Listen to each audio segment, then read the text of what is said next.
Good rising, everyone, and welcome to Coffee Talk with Karen B. I apologize. I am so sorry for my tardy. My daughter is not feeling very well. She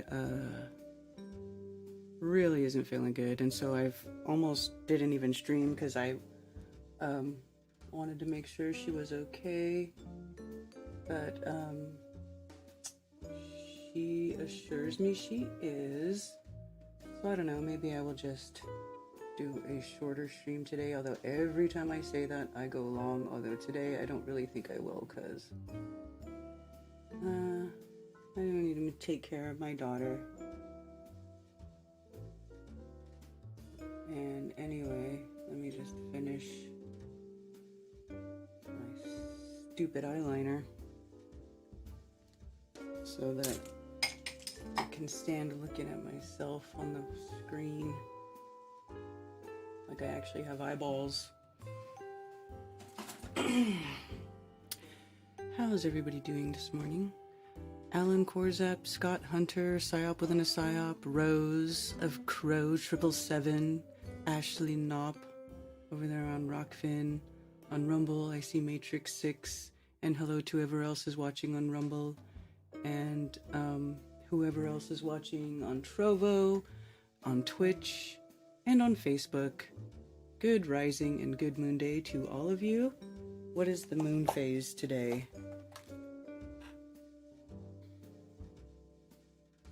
37% waxing.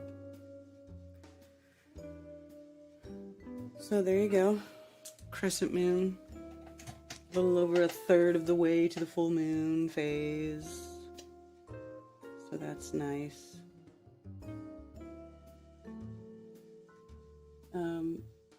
So yesterday, at the suggestion of my dear friend Mr. Mark Sargent, I went onto Netflix and I watched that Oh Bummer movie. I'm gonna call it the Oh Bummer movie. Oh man, talk about, like, they are not good at putting the subtleties of filmmaking, let's just say that. You know, they're very like it says in this article that I read that they had a lot of hand in writing this movie, and it's so obvious. It's so obvious.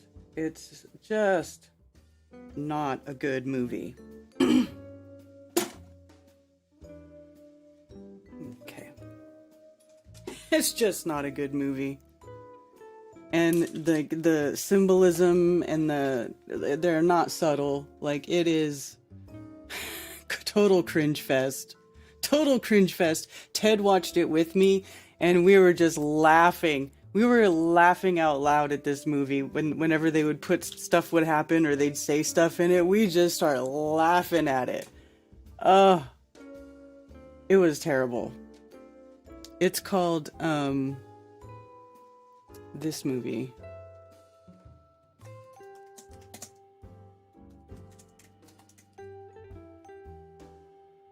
This movie. Oh, that doesn't have a good picture of it. How about that? Let me see. Is there the IMDb link? This one. Here we go. This movie, Leave the World Behind.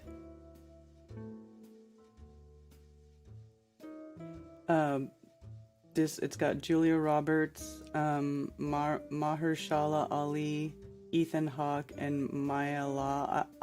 I'm not familiar with the other two actors, but they were, decent enough. There's no going back to normal. There's no going back to normal, y'all. And the ending, it is so lame. It's like, it's just so it's very poorly written.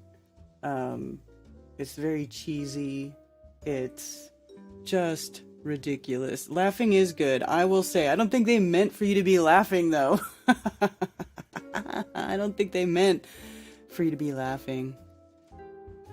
Hey, Zulu One, Anson Howard, Voy, good to see you. Chicago Artist, Alpine Endeavor, Ali B, Inhuman Ways, Dean HD, Sue Finelli,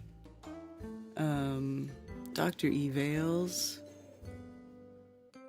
Only If You're Retarded Hoodie, Jenny Spark, Sherry Ives. Do you still make stickers? Is it economical to have you print stickers for products? Well, I don't print stickers. I have the only kind of stickers that I can make currently is like vinyl cutout, like vinyl stickers. I have that Cricut machine, which is like a vinyl cutter. So it's like all the shirts and stuff that I make and all the stickers, it's like basically like a outline cutout of whatever material. And then if it's for a shirt, you iron it on. And then if it's a vinyl sticker, use transfer tape and you stick it on something. That's pretty much what I do. All I can do. I've not invested in a printer to do like that sort of printing. I just don't, and you know what, I could do it and I could use it and I could do stuff like that, but I just don't have time to do everything. Like I can't do everything. You know, it's like it gets overwhelming. You're like, oh, I could do this, I could do that, let me do this. It's like, okay, it's like at some point I gotta pick like 3 or 4 things and just do those. And then stuff will get done instead of nothing and you become buried. Danny Smith, hi Karen, I cannot let this year pass by without saying a very big thank you. Your commitment to the community is unparalleled. We love you so much. Hey, you too. Thank you, Danny. Those are very kind words and I appreciate that very, very, very much. Thank you. Appreciate that. Angel Baby Carson, hi. JB Rants, GM from Flat Boston. I'm out of coffee and I don't want to stop. Knocks it into time on clock. Mystical rock, hounding and fossils. Hello. Flat Earth Andy. Good morning, friends. Peace in Christ from Arlene, Montana. Hi, you're in Montana. Big Sky. Big Sky, Montana. Short stream, 4.5 hours. I know that's what happens, but really today I want to make sure that my daughter's okay. They want us to imagine that reality. Wait, whoa, go, I'm gonna go back. What did I skip? Chat jumped. Imagine what reality? Oh, they want us to imagine that reality. You mean in the movie, David? Yeah. It's like a way to freak everybody out. It was so poorly done. So poorly done. We were laughing when the drone thing dumped out all the flyers and it was all Arabic writing and it's all death to America. We started laughing, dude. That made us laugh. We're like, come on, buddy. Like, if ever there's an invasion or whatever like that, I highly doubt that's who it would be. But it was funny. So for bumper stickers and shirts, basically, yeah. Jay Dreamers has some interesting ideas. I'm sticking to sourdough all winter. Ooh, yeah, sourdough. Yes, Phil, that is a big part of it. They think they are smart. Haha, don't meet us on the other end of it. Hello, Zulu One. 10 cents a loaf. The south equinox doesn't align with the polar eclipses. The south's equinoxes doesn't align with the polar eclipses. That's an interesting statement, Ajax. What do you mean by that? YouTube had me in the chatting alone illusion.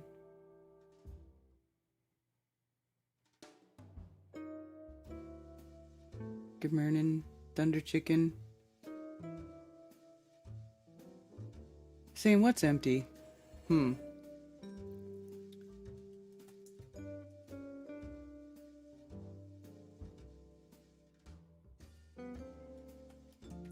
Open the phone lines. Yeah, so anyway, this ridiculous... And then what's funny is I thought I looked through these photos last week. And that scene where the brother and sister are in the forest. See, this I thought was interesting, that this ship that runs aground is called White Lion, and it's the first, like, thing that happens that lets them know that shit is not right. Right?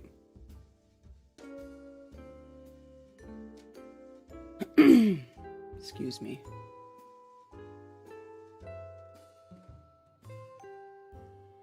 Welcome to the conference center. You are a host. Yeah.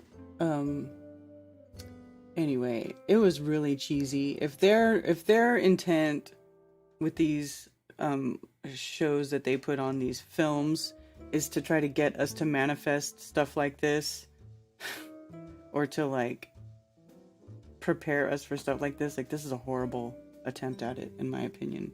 It's laughable. It's laughable.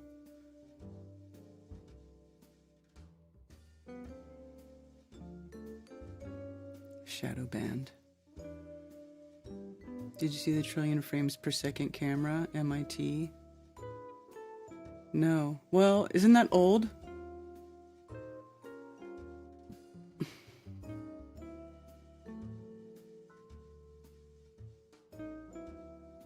What town is that, Scotty? You found the safest town in the safest state in America? What's that? What town is that?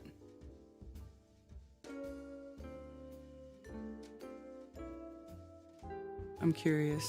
What is supposed to be the safest town in America? Americans need to get their minds out of their privileged social silo bubble and around geopolitical reality. I can't say your name, but it's Russian or something, or is that Greek? I don't even know what that is. Unpronounceable, unreadable to me, because I'm just a stupid American. All I speak is with English words and letters. Can you make a picture? I understand pictures.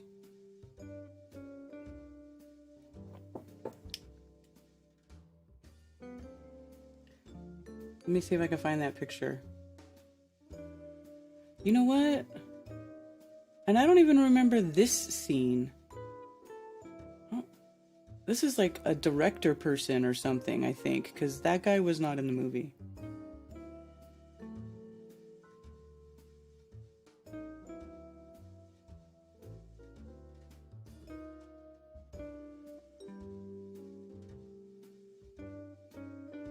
The weird CGI deer. Like, that didn't even make sense. The deer acting that way, like, that didn't even make sense. It was weird.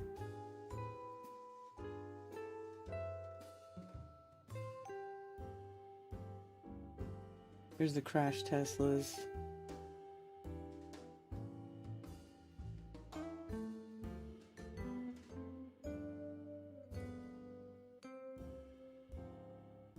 that picture not even in here anymore? There we go. Look at this. This is on imdb.com, and they removed the obey thing off of the shirt for imdb.com. What do you think? Why is that? This is supposed to be accurate to the movie.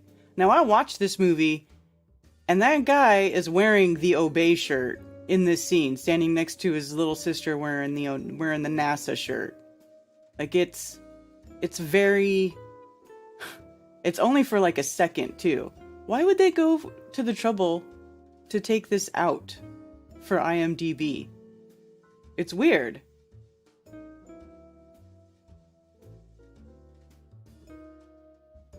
And then this picture, as everybody else was talking about changes in the movie, that these two, the black man and the white woman, keep having a conversation in front of this black and white picture, and the black and white picture in the background keeps on changing behind them.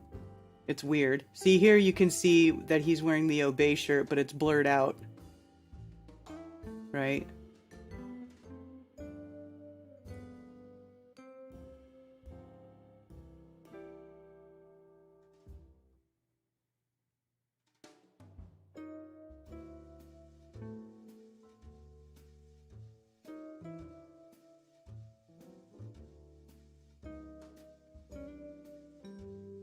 And then the other thing too is they cut it up into chapters, and the chapters are named, and one of the chapters is called The Curve. And then look at this stupid movie poster. And then wasn't Obama the one who said repeatedly, "We don't have time for a meeting of the Flat Earth Society"? Like, why would you even say some stupid shit like that in any sort of presidential speech, right? Obey NASA, yeah. Yeah, then the zombie deer. It was very Netflixy. And, well, but listen, the Obamas executive producers and wrote that movie. Like, it even says it in the credits that they're executive producers, Michelle and Barack Obama, or Barack and Michelle Obama, whatever. And then this dude, Sam Esmail, written for the screen by, right? So he took their story, whatever they wanted it to be, and then he turned it into a movie script, because clearly the Obamas don't know how to write a movie script. I mean, they can't even give somebody who does know how to write a movie script the material to make a decent movie. If you watch it, it's a joke. There's a deer disguise going on. Google is their human hair and bread. Yes, I saw that about the Sistine thing. When the daughter asked if her father can take her to the friend's coffee shop, he said, "That's not real, it's fake," and the movie cuts to a shot of Earth from space. Yeah. Yes, exactly. Those stupid shots to space. It was like, that's how they depict like the day changing, right? Or time, a significant time change in the day. They cut to freaking space. And they're showing the Terminator line on the ball with a fake satellite, and that's how they, transition from like day to night or night to day or something stupid like that. Yeah.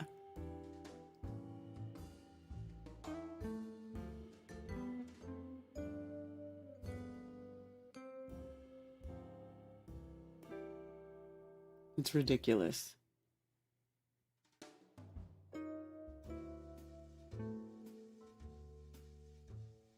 Hey, Nachiketa, good to see you. Haven't seen you for a long time. It was Obama who said the comment about not having time for a meeting with the Flat Earth Society. Yes, he said it multiple times. I wonder if you could still even find that on YouTube. Let's check.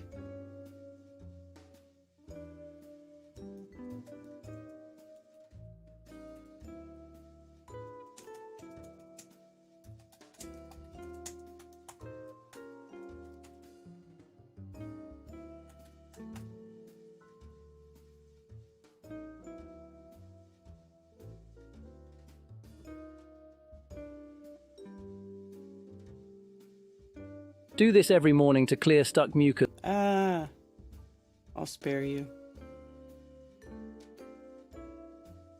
Approaching reality in terms of Barack Obama's characterization of the Republican Party and its candidates. Let's take a listen to Barack Obama referencing that the Republican candidates seem to be stuck so far in history that they might as well be Flat Earth Society members. Great comment from Obama. The sad thing, lately we've heard a lot of professional politicians, a lot of the folks who are, running for a certain office. Right. Who shall go unnamed. They've been talking down new sources of energy. They dismiss wind power. They dismiss solar power. They make jokes about biofuels. They were against raising fuel standards. I guess they like gas guzzlers. They think that's good for our future. We're trying to move towards the future. They want to be stuck in the past. And we've heard this kind of thinking before. Let me tell you something. If some of these folks were around when Columbus set sail... Oh, brother. They must have been founding members of the Flat Earth Society. They would not have believed really that the world... Spot on, Lewis. And Is this the same one? Or is this a different one? Allowing the Keystone Pipeline to be built requires a finding that doing so would be in our nation's interest. And our national interest will be served Earth is flat. only if this project does not significantly exacerbate the problem of carbon pollution. The net effects of the pipeline's impact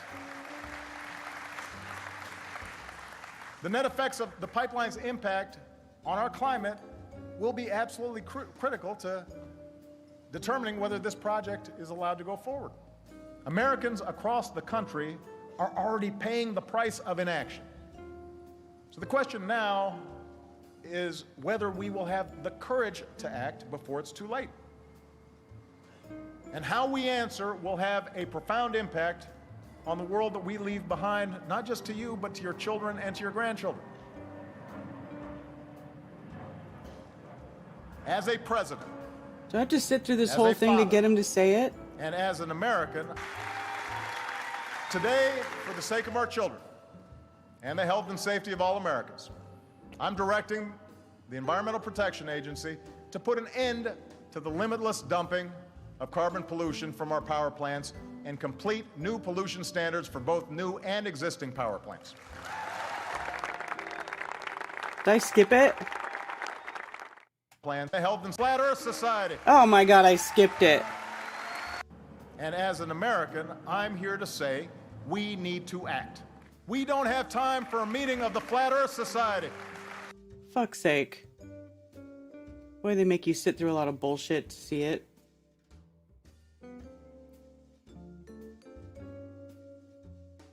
Stop trying to make Flat Earth a thing. We've known better for thousands of years. Yeah, right. Denies knowledge of aliens. Anyway. So look at this inverted, freaking weird curve, like concave Earth looking photo they put in the beginning. And they're always, the other thing too, in this, throughout this whole movie, whoever this director is, he always does these weird shots where the camera spins almost like in space, and it'll like have everybody sideways, like, and then they have their shots to the globe. It's like, look, we're stuck to the side of a ball. Like, it is the most ridiculous movie to watch. You can see through it. Search in the video search on the app for Obama, and there's 2 compilations. Oh, okay. He is such a snake.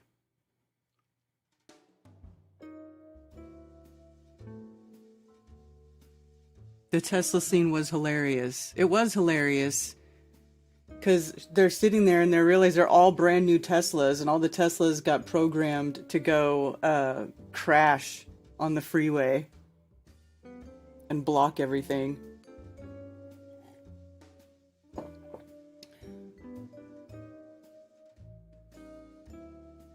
I'm listening to weird experimental music with the stream, and everything is going together perfectly, except the Obama voice was really yucky sounding, but nothing can be done about that.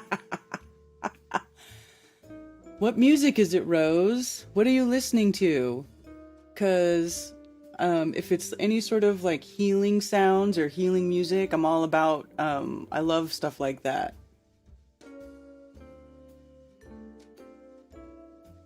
I really like to play solfeggio sounds. I love that. During bath time, play the 528, the cell regeneration. Ah, it's the best. It really is the best. Tesla's already crashed on their own. Yeah. And like the camera will pan out like it's almost like looks like a drone shot where like it'll be looking down at the house, and then it'll zoom up and pan out, you know, and you'll see like the landscape and everything, and there's like fires on the freeway and bombs going off, because it's like they're all in some house that's like on Long Island. It's like across from New York City, so they can see New York City from wherever they are. And they can see like stuff going crazy over there. And they're just like, man, be glad you're not in the city right now. you know? But it was just, I don't know, it was weird. The whole thing was weird.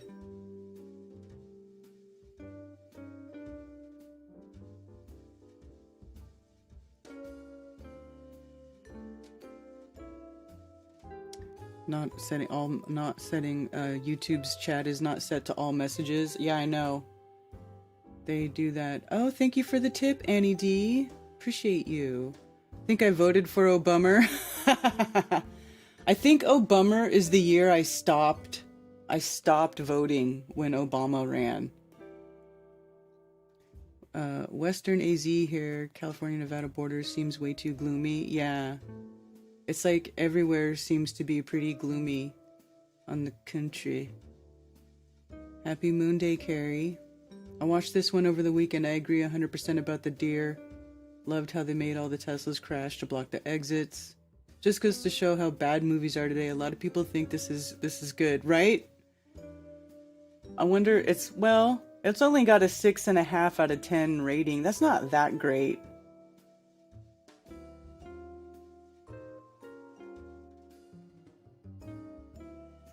And Ethan Hawke, oh my god, at one point, he's like talking about what a worthless piece of crap he is without his GPS and his cell phone. I'm just a worthless man without my GPS and my cell phone. Oh my god, that was another minute that Ted and I started rolling.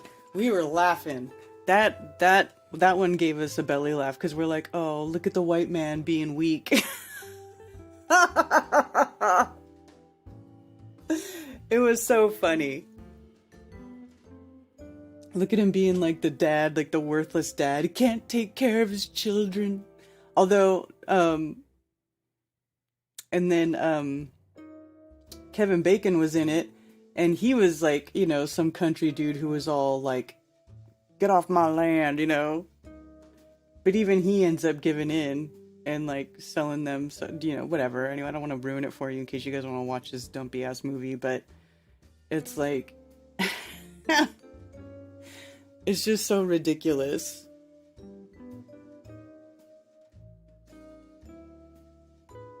This bull was supposed to happen when he was office? Yeah, no way. There's no way they would. I mean, because in this they lose all communication, like all of it. Their phones go out, the TVs go out, and like they get signal for a minute, like enough to get like the alerts pop up on the phone, and then they go away, right? And it's all hackers brought down or you know, supposedly they get a thing that says, you know, hackers suspected to have hacked the communications and knocked out communications, right? So anyway, they're saying that their satellites were blown out of space or something. Satellites have been brought offline. He's like, because at one point the dude goes to another house and he's like, I found a satellite phone which should give us communication even in when it has enough power, but it didn't. He's like, that means our satellites are offline. Dun dun dun. Like there is just so much space global programming in this crap. And this scene right here with these zombie deer, they just show up out of nowhere. It is so stupid. Like it doesn't even make sense. What did the deer have to do with anything besides showing up and being freaky?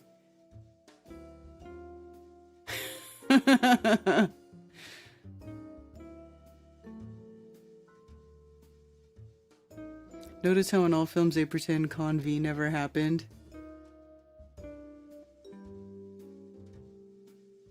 Barack drone bomber.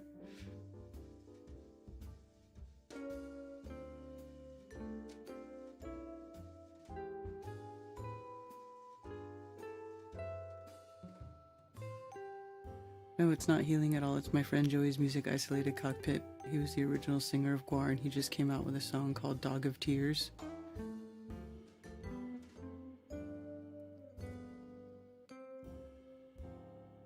Wonder if the kid's teeth fell out because he took the jab and then... Well, they were saying that's what comes up later in the movie, is that it was because there's some noise, right? This sound that goes off. It's like, doesn't even really explain what is making the sound, right? But it's this really ear-piercing, annoying sound that goes off every once in a, like, I don't know, a couple times. It doesn't really explain where it comes from or what's making the sound. It's just weird, man. So I guess they try to suggest that it's like microwave weapons or like the military has, like those sound weapons, but those sound weapons, like, they don't just broadcast sound in a 360 directional view, like direction. You know, it's like very concentrated. It's like beam. I mean, you know, I don't know. Maybe I don't know enough about it. But I thought those sound weapons, like, you had to be in the path of the sound wave to hear it. See, there he's using the satellite phone and then it doesn't work. And planes are just randomly crashing into the ground. They just nosedive into the ground, right? Because pilots wouldn't ever try to actually just land the plane. They can't, you know, they just, oh, all communications are gone. Yeah, the plane just nosedives into the ground. Like, it's really ridiculous.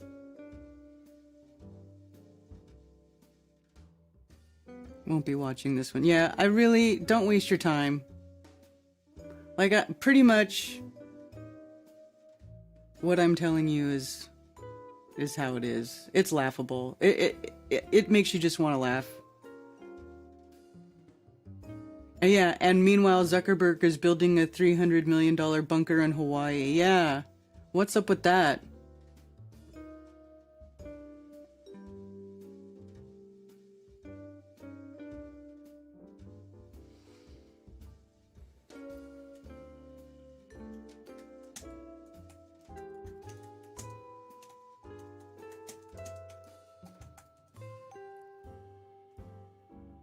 It's like not even a secret. Top secret? How is it top secret if everybody freaking knows about it? Inside Zuckerberg's top secret Hawaii compound, Meta CEO Mark Zuckerberg is building a sprawling $100 million compound in Hawaii, complete with plans for a huge underground bunker. A Wired investigation reveals the true scale of the project and its impact on the local community. Off the 2-lane highway that winds along the northeast side of the Hawaiian island of Kauai on a quiet stretch of the ranch land, blah blah blah blah blah. Nobody working on this project is allowed to talk about what they're building, and almost anyone who passes compound security, from carpenters to electricians to painters to security guards, is bound by a strict non-disclosure agreement. According to several workers involved in the project, and they say these agreements aren't a formality, multiple workers claim they saw or heard about colleagues removed from the project for posting about it on social media. Different construction crews within the site are assigned to separate projects, and workers are forbidden from speaking with other crews about their work. It's Fight Club. We don't talk about Fight Club, says David, one former contract employee. Wired has agreed to withhold his real name because he was not authorized to speak to the press. Anything posted from here, they get wind of it right away. Another former site worker, who we will call John, says he was told that another member of his construction company was fired for allegedly sharing a picture of the project on Snapchat. He's heard similar stories from other crews. John says they are very strict enforcement of NDAs and has made workers on site unwilling to take the chance to get caught even taking a picture. The project is so huge that a not insignificant share of the island is bound by the NDA. Wow. But everyone here knows who is behind it. Mark Zuckerberg, CEO of Meta, and bought the land in a series of deals beginning in August 2014. Interviews with several people associated with the project, along with public records and court documents seen by Wired, suggest that since then, the planning and construction of the roughly 1,400-acre compound has been shrouded in secrecy. The property, known as Kulau Ranch, will, according to planning documents, include a 5,000 square foot underground shelter. Jeez. That's huge. That's huge. Have its own energy and food supplies, and when coupled with land purchase prices, will cost in excess of $270 million. According to evidence reviewed by Wired, The project has relied on legal maneuvering and political networking, and at times, sources believe it has shown disregard for the local public. Well, not surprised. All while Zuckerberg and his wife Priscilla Chan continue to build one of the most expensive properties in the world. Oof.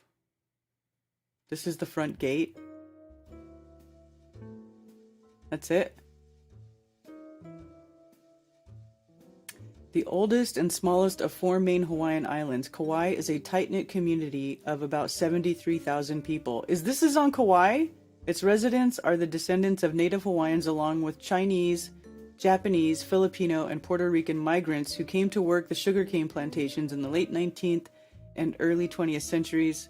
Some of the more recent arrivals come from the U.S. mainland and other Pacific islands. When plantation owners moved their operations overseas in search of cheaper labor, the island's sugarcane economy was replaced by tourism. Workers on the Zuckerberg site are part of a growing construction industry focused on luxury home builds for mainlanders looking to move to paradise.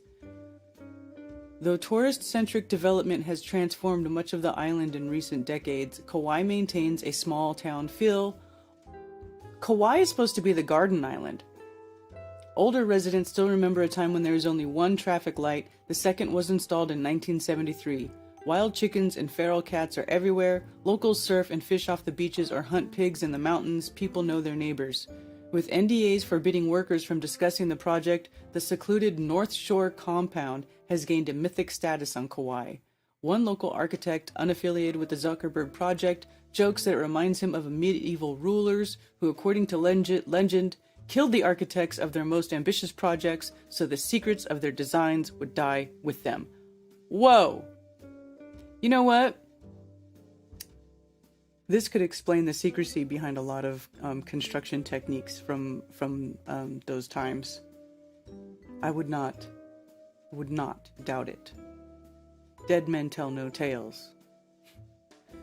Tall tales about the compound and its owner run rampant on the local rumor mill, known colloquially as the Coconut Wireless. One person heard that Zuckerberg was building a vast underground city. Many people speculate the site will become some sort of post-apocalyptic bunker in case of civilization collapse. What's being built doesn't live up to the Coconut Wireless chatter, but it's close. Detailed planning documents obtained by Wired through a series of public records requests show the makings of an opulent techno-Xanadu, complete with underground shelter and what appears to be a blast-resistant door.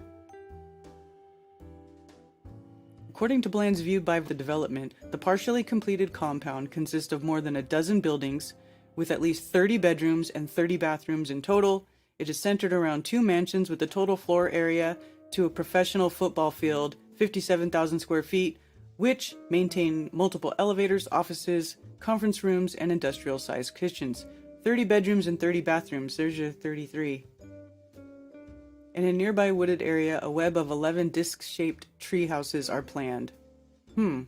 Which will be connected by intricate rope bridges. Is this going to be like the new Bohemian Grove? Allowing visitors to cross from one building to the next while staying among the tree tops.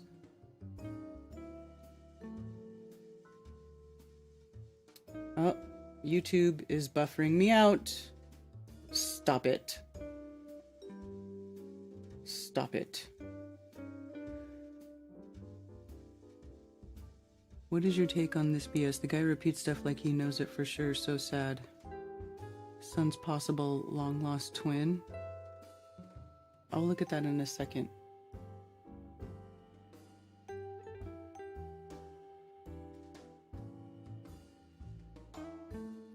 Interesting about Zuckerberg breaks right after that movie comes out with the exact bunker in the movie. Which movie?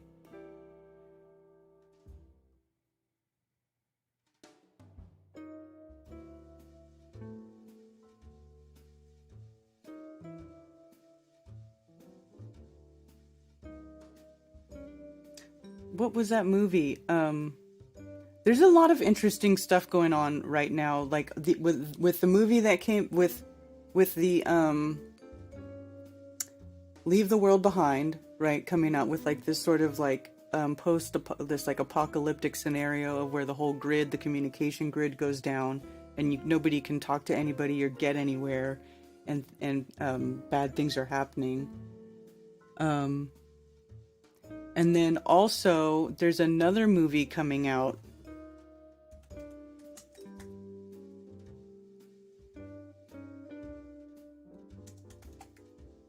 called Civil War. Is there an IMDb for this yet?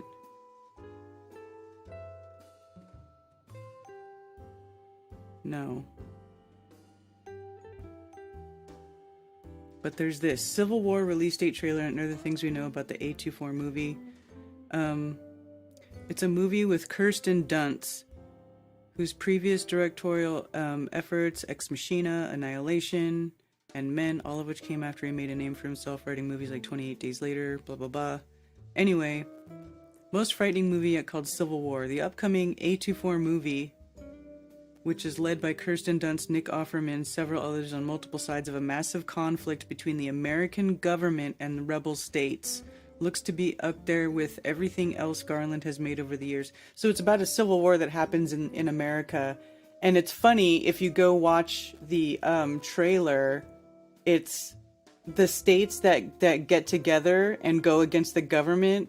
Get this, you guys, are California and Texas. Can you imagine? And in the comments, it's hilarious. Everybody's like, I can't imagine California and Texas agreeing, getting together to fight the government. Like, it's pretty funny. But the idea of the Civil War in America is not, that's kind of a freaky thing. And you know what's funny, though, is like a decade ago, when I was still married to my second husband, he used to play those first-person shooter games. The I forget what they're called, Call of Duty or something. Anyway, one came out and the whole thing was about America being invaded. It wasn't Civil War, but it was like warfare in like American neighborhoods. Like it looked like average suburban neighborhoods, and like the missions you had to do were in these American neighborhoods, and it was kind of creepy to watch. I didn't like it. I'm not gonna lie. No such thing as a blast-free door. At the end of... Wait, which one? At the end of Leave the World Behind, the girl goes through the blast door into the bunker.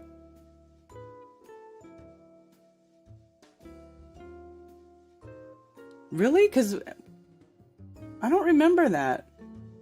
I remember she goes...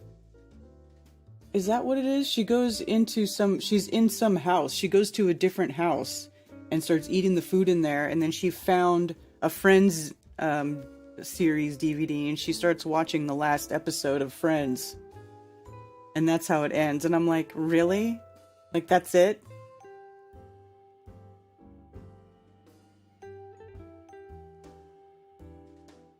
I don't remember thinking of it as a bunker. Maybe I'll watch it again. Or watch certain parts of it again. North and South Carolina will hold hands and share chocolate. Yes, Sherry, I believe this to be true. They will never cut the power of the internet. If they did, how would all the truthers spread their fear? Exactly. Callie is the one with the gov and would never go against it. Yeah. 20 million Republicans. Yeah, actually, there's a lot, like, if you go to, like, the country part of California, you will run into a lot of conservative people, but there is a lot of liberals living in those cities, and it's like, they kind of, like, dictate how that whole state gets run. It's really sad. She's in a bunker with a blast door that's all underground. Huh. I have to go back and look at the end of it.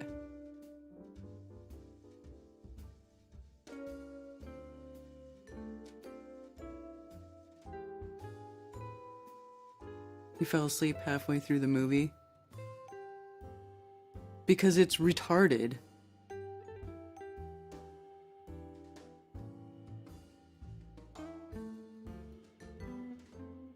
So anyway, this is coming out. Zuckerberg's building this. You know, it's like... What are they up to? But this sounds funny to me. In a nearby wooded area, a web of 11 disc-shaped tree houses are planned, which will be connected by intricate rope bridges, allowing visitors to cross from one building to the next while staying among the treetops. A building on the other side of the main mansions will include a full-size gym, pool, sauna, hot tub, cold plunge, and tennis court. The property is dotted with other guest houses and operation buildings. The scale of the project suggests that it will be more than a personal vacation home. This is what I'm saying. It sounds like is he gonna have weird meetings there? Has already hosted 2 corporate events at the compound. There you go. The plans show that the 2 central mansions will be joined by a tunnel that branches off into a 5,000 square foot underground shelter featuring a living space, a mechanical room, and an escape hatch that can be accessed via a ladder. There's cameras everywhere, David says. The documents back this up. More than 20 cameras are included on plans for one smaller ranch operations building alone. Many of the compound's doors are planned to be keypad operated or soundproofed. Others, like those in the library, are described as blind doors made to imitate the design of the surrounding walls. The door in the underground shelter will be constructed out of a metal and filled in with concrete, a style common in bunkers and bomb shelters.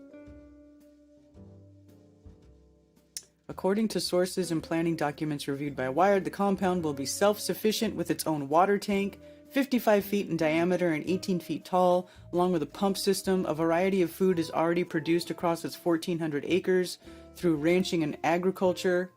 Brandy Hoffine-Barr, spokesperson for Mark Zuckerberg and Priscilla Chan, declined to comment on the size or bunker-like qualities of the project. How come she didn't take his last name?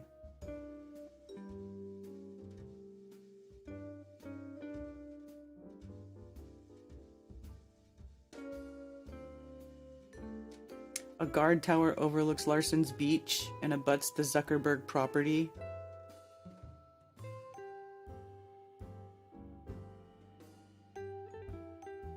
With such scale and complexity come workplace accidents. In February, for instance, a crane traveling down a steep, narrow road on the property fell off an edge, careening down a hill with the operator inside. The driver, a 53-year-old Kauai local, suffered serious injuries and was transported to the hospital in stable condition. He has since returned to the site. Wow. In August 2019, 70-year-old security guard Rodney Medeiros, who was under an NDA that, from what his families understood, prevented him from discussing specific details about his job, ended a 12-hour shift standing watch at a beach by the property. He was a contracted worker and was only hired when Zuckerberg was visiting, which he was that weekend, according to court documents reviewed by Wired. These documents, later filed on behalf of Medeiros' children, claim that rainy conditions made it impossible for an ATV to pick him up, as was standard practice. Medeiros began making his way up a steep trail to reach the compound's exit, and midway up the path he suffered a heart attack. He was transported to a hospital where he died hours later. Wow. So they left some 70-year-old dude out on the side of a mountain in a storm? The secrecy of the compound was evident in the wake of Medeiros' death. A recorded conversation between 3 of his children and a compound security manager, Hank Barriga, a week after his death, hints at what their legal team has implied in their wrongful death suit against one of Zuckerberg's LLCs. The filing alleges that there is an effort behind the scenes of the Zuckerberg project to control the flow of information. In the recording, Medeiros' children expressed frustration that in the days after their father's heart attack, they weren't provided any details about what happened. Barriga says that he wanted to talk with the family but was blocked from doing so. I was told to just wait. All the supervisors want to talk to each other, he says. Another contracted worker, a longtime roommate and close friend of Medeiros, said in a court deposition that he had also felt reluctant to discuss the incident because of his NDA. Wow! So even when someone dies, they don't want to talk? Declined to comment on the recording due to the ongoing litigation. What the hell, dude? That's messed up. I would not be surprised if NDAs were the bubble wrap on every interaction for the privacy-conscious tech billionaires. Yeah, no kidding.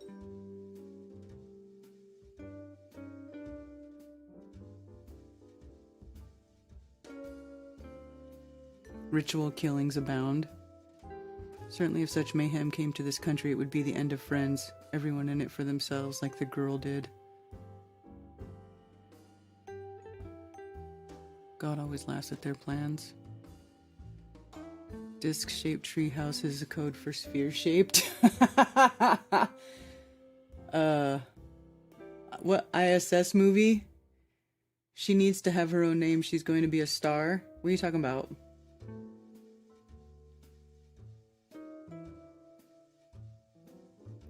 Couldn't take how MI was being run anymore and left the state not long ago. Oh, Michigan.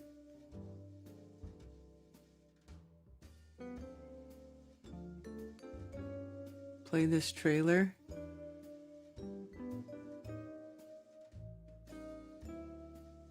Do home service pros recommend Jobber? Meh.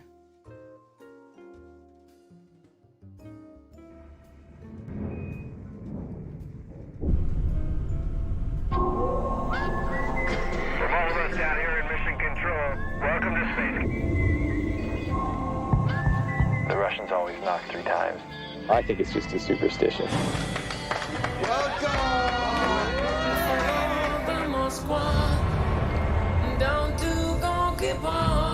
God. Listening to the wind of change. Whoa. I mean, I've seen pictures, but this is... We don't talk politics. Here we are. One. Vomit. Hey, guys. Wait a minute, what the hell is going on down there? Oh, whoa. We gotta get out now, guys. Let's get out. Oh, my God. What? Houston, do you read? Oh my God. What is with all War the has broken doomsday out below. shit? And we were told to take the ISS by any means necessary. If we got orders from our government to take control,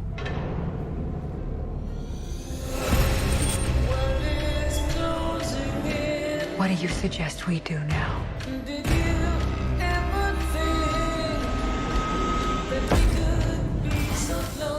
the Russians got the same orders as us. And they just struck first. Struck first. Are you serious right now? Sorry, that's loud. Mutually. We're evolved species.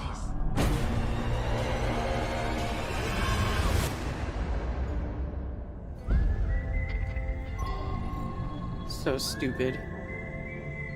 When's this BS supposed to come out? In theaters, January 19th. Good God Almighty. That is so bad. That's about as bad as that one I just watched, I think. Well, worse. It's probably worse. Because it's going to be like constant barrage of global BS, of fake globe BS. That is too funny.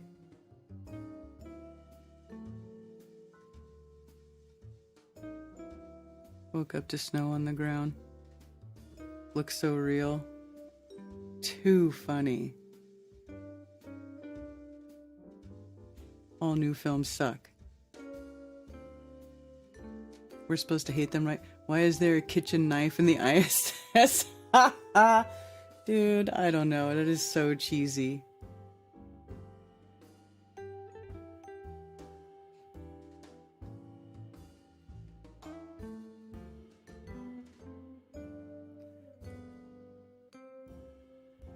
Our sun might have a long-lost twig or twin. There's strange fear of mass at the outer reaches of solar space. Yet another stupid space movie programmed to go get your fake space download. Yeah. Pay for it. Pay for your programming. Isn't that annoying? I think that really annoyed me the most out of all the things when I woke up to Flat Earth. I was like, man, They program the hell out of you with this crap, and they make you pay for it. So you're paying for them to feed you full of bullshit. That was, oof, that really had me angry for a minute. But then I was like, all right, at least now I know better. And I don't have to, be suckered into giving that crap my time or my energy. I know what to ignore now, right? So it's all good. But man...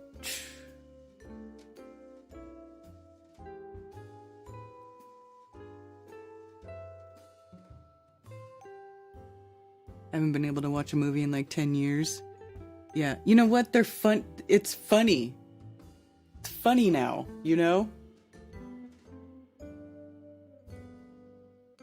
Dante's Peak, Core, Deep Impact, etc. Yeah. You know what I watched right before? I watched that movie with Sandra Bullock. What was it called? Gravity.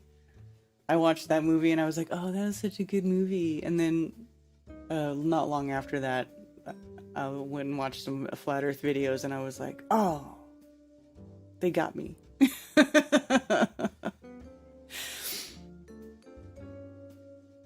still be a crap film if space was real. Yeah, I remember the Fox series Last Man on Earth. It was about a virus that took out the population besides supposedly a couple dozen folks. No, I don't remember that. What year did that come out, Jana? Hey, damn sure escalated. What escalated? Quick competitive.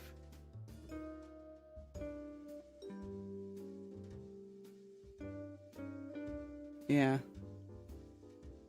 Yes, exactly. So let's see. Do you guys want to hear what this guy says about the sun having a long-lost twin? Let's see what kind of BS this guy's saying.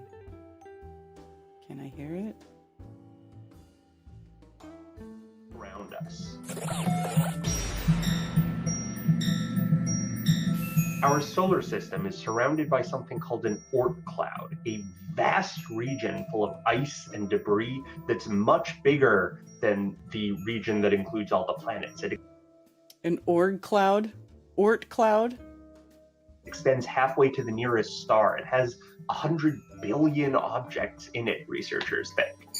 But the Oort cloud is sort of difficult to explain. All of the planets and most of the asteroids in our solar system basically exist on a single disk. This is good.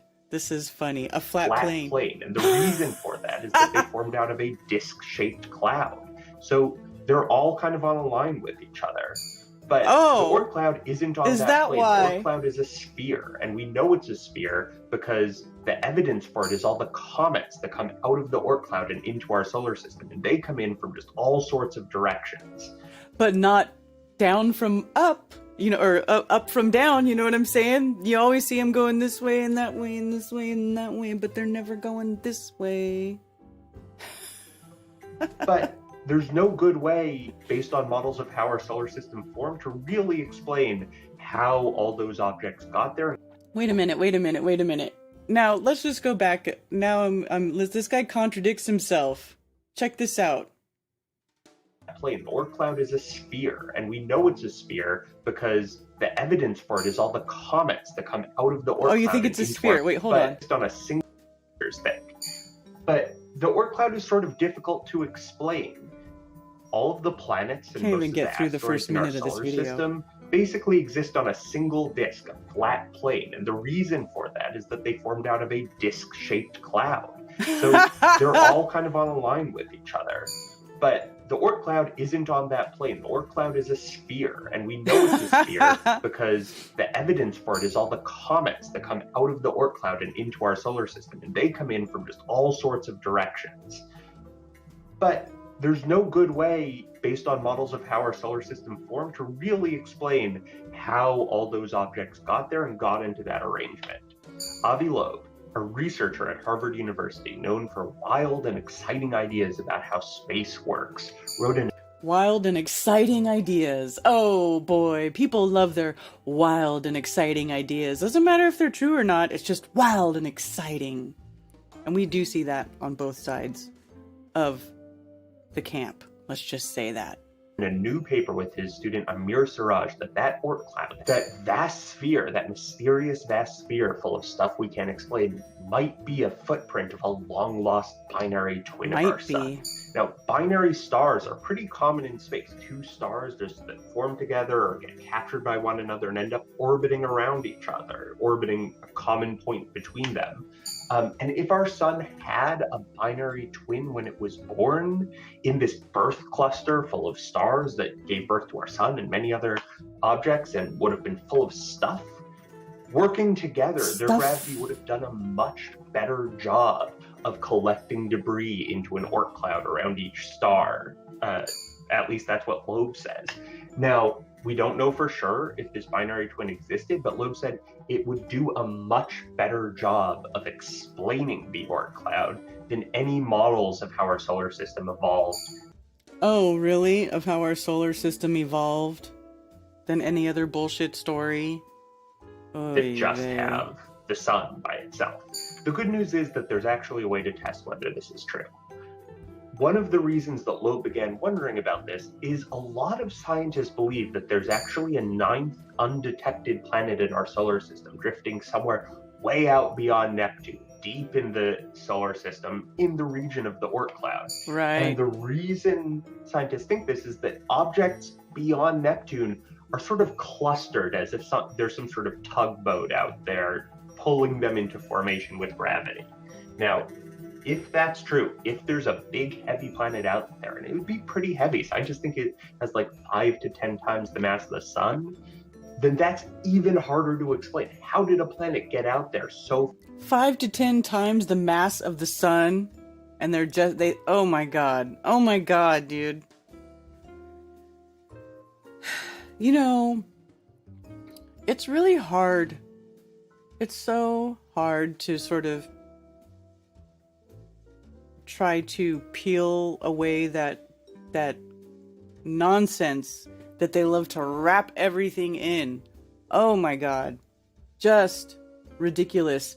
From the Oort cloud is surrounding us, it's a sphere, it's everywhere, but all this stuff is coming from the direction of the cloud. Well, you just said the cloud was in every direction.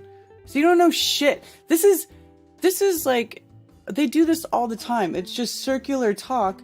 And then at the end of it, it's like, oh, well, we really don't know anything. far beyond the disk that formed all That the was just other a whole lot of words to tell you that we don't know anything. And Loeb said that if the binary hypothesis is true, then Planet 9 didn't originate in our solar system. It probably originated somewhere in the cluster of stars where a sun was born. Somewhere and our sun out working together with there. its binary twin might have captured it.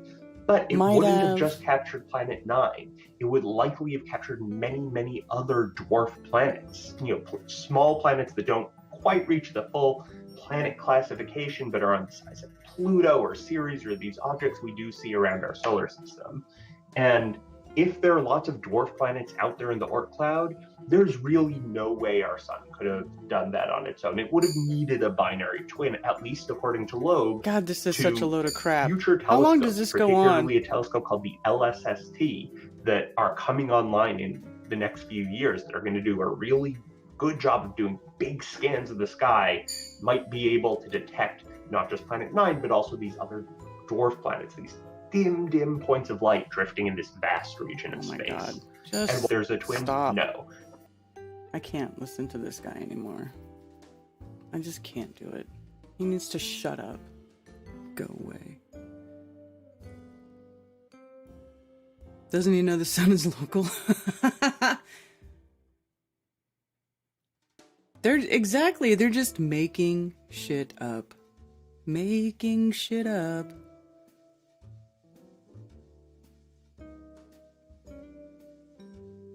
And he's now saying all galaxies have a spherical Oort cloud. Something. I've never even heard of this Oort cloud crap before.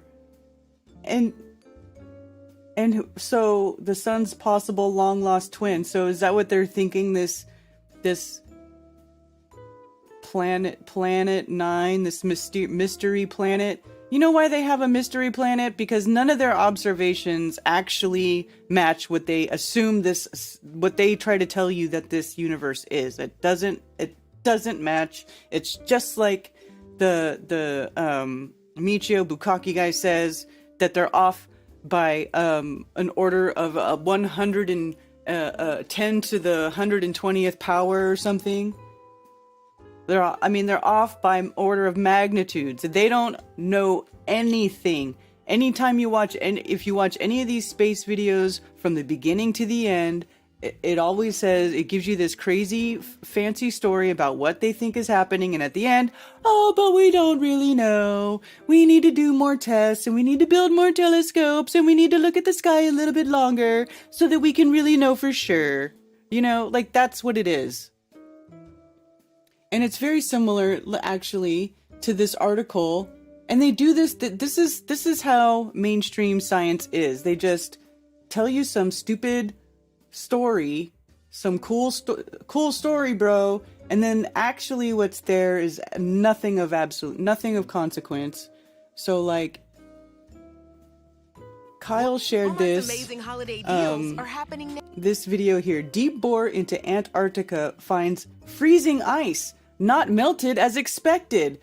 And it's hilarious. This made me laugh because, so they go in, it's talking about how they go in and they go, I'll put on the captions. Oh, unavailable. There's no music anyway. You just read it. So here. This is the Ross Ice Shelf, the biggest floating ice shelf in Antarctica, right? Oh. Such shelves are important because they hold back a vast amount of ice, right? Very important. Very important. All such West Antarctic shelves were to collapse and spill the ice into the ocean, the global sea level would rise by 10 feet. So if this melted, they're saying that the floating ice shelf would make the sea levels rise by 10 feet. Beneath the Ross Ice Shelf is one of the least explored bits of ocean on Earth. Right? So they go in and they're drilling holes. They're getting core samples. New Zealand scientists used a hot water drill hose to create a hole through the thick ice until they reached the perpetually dark water underneath. And I think it shows a video, right? They hope to study the health and history of the shelf.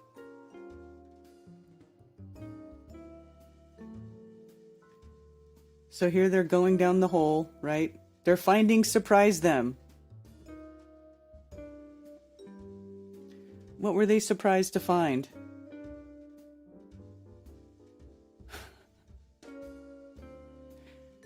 They found that the ice in the hole itself and along the base of the shelf was crystallizing and freezing rather than melting. Do you know how ridiculous that is? They found that the ice in the hole itself along the base of the shelf was crystallizing and freezing rather than melting. So they're at the Ross Ice Shelf and they're drilling a hole in it, and it's like, what I'm seeing is that it's freezing back. It wants to freeze back closed, right? Of course, why wouldn't it? And they're just like amazed. Oh my gosh, the water is freezing and it's not melting.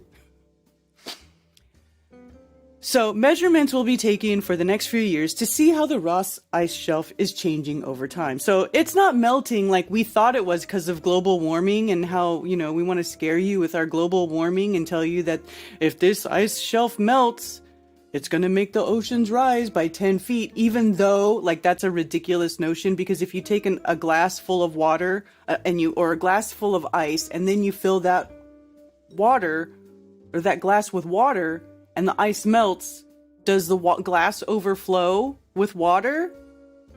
No, it doesn't. So why do they think... why do they think the ice cube in the ocean, if it melts, that it's going to make the ocean levels rise? I just don't think so. But it's like, this didn't, we were surprised to find the ice is freezing it back, so we'll just keep drilling holes in it to make sure that it doesn't melt. We'll be here to tell you as soon as it's melting. But then you know what I'm saying? Like, it's just a bunch of nonsense. Oh, all this scary stuff's gonna happen, but what we find shows that it's not happening. But it could happen, so we're just gonna stay here and keep spending money watching it and making you think stuff could happen, but nothing's really going to happen. We're just going to sit here and watch nothing happen and spend money and tell you scary stories. It's really ridiculous. It's fucking cold. Frozen ice in Antarctica, you don't say. Exactly.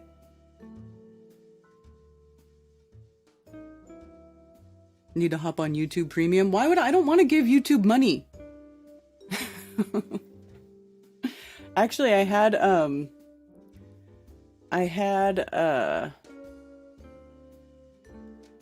just feel, you know, because they have really chapped my hide over the years. I used to have an ad blocker. They made me turn off my ad blocker. I wonder if they're gonna, if Brave will do an update where they can do ad blocker on YouTube again. Plus, I have a mute button. I just mute it.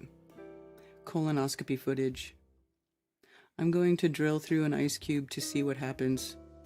They say it is caused by thermal expansion. I guess they don't understand displacement. Don't mess with ice cube. Check yourself before you wreck yourself. Doesn't ice always freeze when it's cold?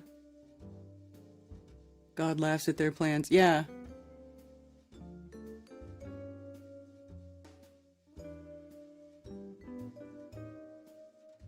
If anyone needs a Blu-ray movie collection, let me know. They need a good home. They're including so much space programming. Have you ever heard of melted buildings theory? Oh God. Oh my God. You know, I was watching some video on Twitter earlier, and it was like some little 9/11 clip video, and in the video the guy was talking about people just, you know, when people stop examining things, when they stop looking for evidence and proof of something and they just start believing stuff, then, you know, that's like the beginning of the downfall. And I just seen that a lot lately, like especially when our group, especially with like the melted buildings theory, you know, and I'm not gonna start calling names or anything, but seriously, it's almost like everybody just stopped caring about, you know, empirical evidence or testing things or how, you know, explaining how things work in the real world, and they're now it's gone to, they're so easily, it's just everybody's okay with just proposing any sort of thing that just sounds fun and exciting, right? Like this other dude with his new and exciting story, whatever. And then everybody just wants to go along with that and say, oh, look at the pictures. That's proof. Well, pictures aren't proof of anything, you know? And like, that's one of the first things you learn going into this whole thing, right? Because everybody show, but look at the pictures from space. Well, that doesn't prove anything, you know? And you can't just take any picture and just make up a story about it without any regard for how those things actually work in a real world scenario or in real world situations, or how these materials respond and react to heat and how it changes them, and you know, and the different, and what type, you know, and what temperature and how intense for how long. It's like there's absolutely nothing scientifically to back up the idea that mountains would have at one point been brick buildings that were then melted in either one event or a series of events and become what they are now, because they would have to literally change their entire makeup. Because what are bricks made of? Bricks are made up of clay and sand, and it's fired into a kiln and dried out, right? Well, if you go beyond that temperature that they use to dry it out and bake that brick, and you create a hotter temperature so hot that it melts, well, what happens when you melt sand, clay, right? Like it turns to glass.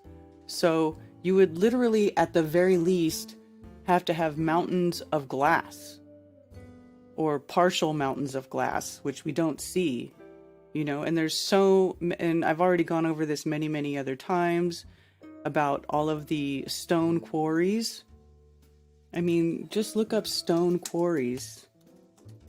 There are so many different types of quarries where the entire mountain is a type of stone, and it is harvested by humans to use as building materials, for art, for carving, for, you know, all kinds of things, for whatever they want to do, monuments, whatever. And they're all over the place. And this is something that we've been doing for hundreds of years. And to say that this all is a result, all of like buildings that were already built and then melted down, like it just doesn't make any sense in reality. It doesn't make sense. And why do you, and it's funny because, you know, there's no ancient text or anything like that to suggest that that's what happened in the history of Earth. Right? It says, I think, something completely different in other. I was actually reading like the Norse creation story yesterday, and it's like it's not as detailed because their tradition was passed down orally, and a lot of their stuff was not saved in writings, and a lot of it's in rune form. But it doesn't completely contradict what it says in Scripture in the Bible. Which, you know, but none of them, I've yet to see any ancient text that says, oh, when the earth was created, there were all these beautiful stone buildings and churches and cathedrals everywhere that the Creator had made for his humans to live in. Like, that's what people are suggesting now, that everything was already built here. And to me, that is just, like, it doesn't make sense. It makes sense that the Creator, you know, could make this realm and the actual earth and all of the materials in it and upon it, that with which we use to build stuff and co-create. That's like, you're basically taking the co-creator, the creative part of what it is to be a human away. And you're saying that they could never have had the ingenuity or the creativity or the intelligence or the drive to build or create any of these things. And I just can't get down with that. Like, it just doesn't make sense to me. Why? I mean, what would be the purpose? Why would anybody strive to do anything if the Creator just made everything here for us already? What would be the driving force? You know, necessity is the mother of invention. So if you have no necessity to invent, why would you invent anything? Why would you ever develop a skill or a talent or anything like that? You know, or why would you even bother to learn a craft? You know, it just doesn't make sense to me. And I get it if everybody wants to, if you guys like that kind of stuff, but I don't know. I can't. To me, it's like you're just becoming the ultimate self-dismissing, self-deprecating, like you're erasing human history. You're erasing human ingenuity, human history over centuries. Like, it's just, to me, I don't even know why you would even do that. Why is that even okay?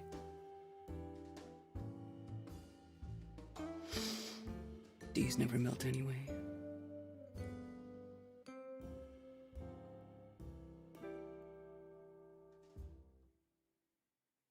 I saw a video with a melted rock staircase the other day. It was crazy and legit, but I don't know. What do you mean a melted rock staircase?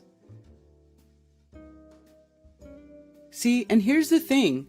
There's never any like oh, look at this location, and then you can never do a deep dive on one location to try to actually uncover whether or not that location did suffer some sort of like weird melting thing. I mean, and then when you go there, most of it is water erosion. So, never seen flames spewing out of the sky on top of everything. Well, see, that's just it. I think fallen angels built this stuff and all these crazy buildings. Why, though? Why do you think that humans didn't build or do anything? We are using what was already here to build and create. We use the materials of the realm to build and create. Co-creation. People think God made all the buildings now. Yes, Dr. Backass Words. That's what I'm seeing people talk about. Or I saw another thread on Facebook where people were talking about how the old buildings that they don't think we could have made were manifested by people. So everybody got together and they had the same imagination and the same thought and the same intention, and they manifested these buildings with their minds, and that's how that's a literal serious conversation I saw happening.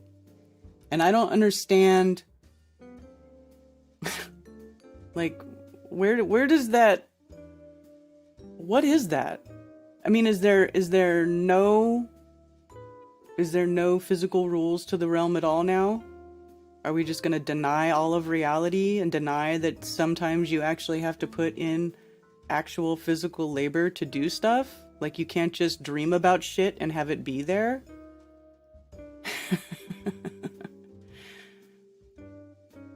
I'm pretty sure our creator doesn't build buildings. Why would they even? I know. It clearly says in the Bible that fallen angels taught us technology. Why wouldn't they know how to build these awesome buildings? Just a thought. It does talk about the fallen angels teaching humans things. However, it doesn't say that they built everything. Manifested it by blueprint and then building it off the blueprint, or like telepathy build it. You know what, Joe Cool? I'm not even sure. You know what? And if somebody knows this, call in. Let's talk about it. Like, seriously, what if I don't want to misrepresent, but that's what it looked like people were saying to me, and I was like, well, that's crazy town. That's crazy town. It's a little crazy town for me. You know? Like at some point we have to like examine what it is we're saying here, what it is we think about what's been going on, and is there any validity to it?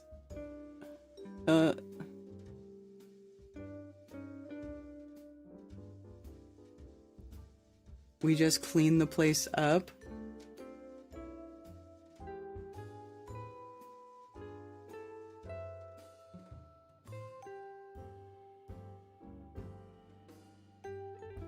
I'm wondering if we are in the short time after Yahusha's 1,000-year reign. Other people have said that too. And you know what? That's probably a good thing to dive into and sort of talk about if anybody knows enough about it. I don't though. Do you know where in scripture it talks about it? Let's go look and read it. We'll just read it right. I'll read it right now. If you know where it says it.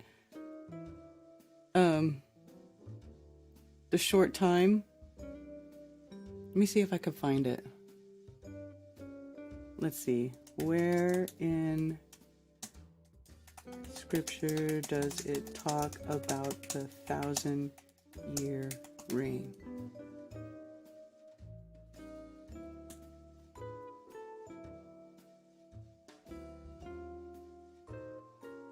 Psalms, Peter, Ecclesiastes, Revelation.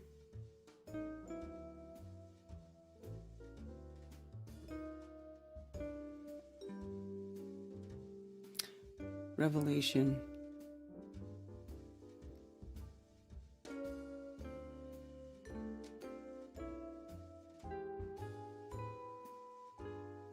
The 1,000 years. Boom, here we go.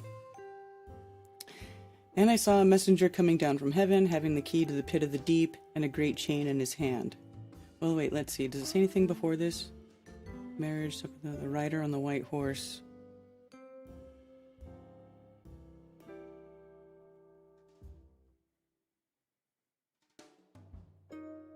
And I saw the heaven open, and there was a white horse, and he who sat on him was called Trustworthy. 1111. 1111. I see 1111. Oh, you guys saw it before me. But I saw it too. I didn't miss it. I didn't miss it. His eyes were a flame of fire, and on his head were many crowns, having a name that had been written, which no one had perceived except himself. What? I may not be able to cover this in this show. I may have to look into this and then grab a few points and then talk about it maybe next Monday or this Friday. And on his robe and on his thigh, he has a name written, Sovereign of Sovereigns and Master of Masters. And I saw one messenger standing in the sun. Let's just go to the 1,000 years. He seized the dragon, the serpent of old, who was the devil and Satan, and bound him for 1,000 years. And he threw him into the pit of the deep and shut him up and set a seal on him so that he should lead the nations no more astray until the 1,000 years were ended. And after that, he has to be released for a little while. And I saw thrones, and they sat on them, and judgment was given to them, and the lives of those who had been beheaded because of the witness they bore to Yeshua, and because of the word of Elohim, and who did not worship the beast nor his image, and did not receive his mark upon their foreheads or upon their hands, and they lived and reigned with Messiah for 1,000 years. So you think of the, so people think that this 1,000 years is over, and we're in Satan's little season, and the rest of the dead did not come to life until the 1,000 years were ended. This is the first resurrection. So that would mean that a resurrection would have happened. Yeah? Did a resurrection happen? Besides Jesus? Blessed and set apart is the one having part in the first resurrection. The second death possesses no authority over these, but they shall be priests of Elohim and of Messiah, and shall reign with him 1,000 years. And when the 1,000 years have ended, Satan shall be released from his prison, and he shall go out to lead the nations astray, which are in the four corners of the earth, Gog and Magog, to gather them together for battle, whose number is as the sand of the sea. Son of man, set your face against Gog, and of the land of Magog, the prince of Rosh, Meshech, Tubal, and prophesy against him. The land of Gog and Magog. And they came up over the breadth of the earth and surrounded the camp of the set-apart ones and the beloved city, and fire came down from Elohim out of the heaven and consumed them. And the devil who led them astray was thrown into the lake of fire and sulfur, where the beast and the false prophet are, and they shall be tortured day and night forever and ever.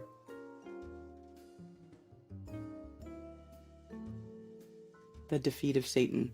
Well, it's almost like this is talking about it in past tense, or am I tripping? This is talking about it all like it happened already. Judgment before the great white throne. And I saw the great white throne, and him who was sitting on it, from whose face the earth and heaven fled away, and no place was found for them. And I saw the dead, small, great, standing before the throne, and books were opened, and another book was opened, which is the book of life. And the dead were judged from what was written in the books according to their works. And the sea gave up the dead who were in it, and death and Sheol gave up the dead who were in them, and they were judged each one according to his works. And death and Sheol were thrown into the lake of fire. This is the second death. And if anyone was not found written in the book of life, he was thrown into the lake of fire. Why is it? To me, that sounds like past tense, does it not?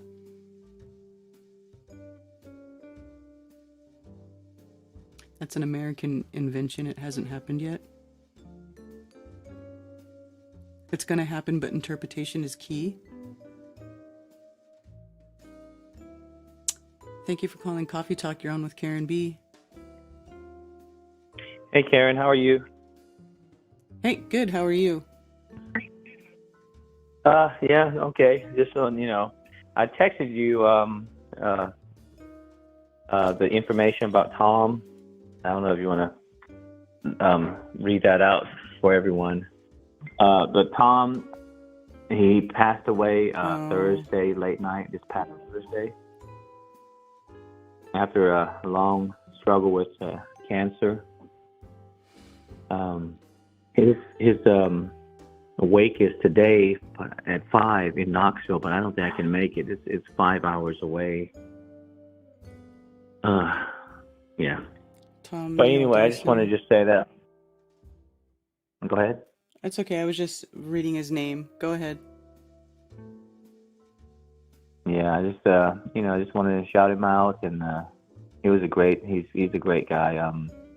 Met him, over by your events that you put out, Oktoberfest, and we become good friends, and I made many good friends, because of your events, and I appreciate that you put it out for us, the things that you do to try to, get the community together and, become one. Although, we get divided at times. Mm-hmm. I just don't, it's kind of hard. And he was a very faithful man. He was faithful to the end. I spoke to him at that weekend when we had the meetup at Cammy's. I was going to go see him the next day, but I had to help my brother paint his ceiling, and I didn't get finished in time. And that would have been a long drive for me, too. I don't know if I could have made it then either. But, yeah, things happen. Life is very short, and then, this happens. Yeah. I just want to, he had 3 children, 2 girls and a boy, and his wife is, that he left behind. So, but he's moved on to another realm, and hopefully he's watching over them and watching over us, and maybe, showing us a better way in the near future here. But, I just want to say farewell to my friend Tom. And, I just want to thank, yeah. Well, I'm thankful for all the ones that's left here with us in this realm.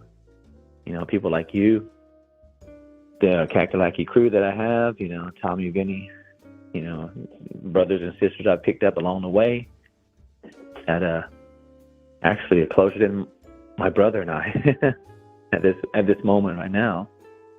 But life is very short, guys. Yeah, we should get together, the Kakalaki crew, soon. We need to get together. Yeah, we really do. This is I'll be out of town this weekend for the pre-Satan Day, I guess. But let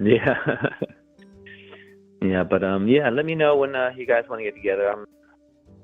I might be up, for it. And like I said, every meetup is good, and anytime you guys get a chance to go to a meetup near you, please do.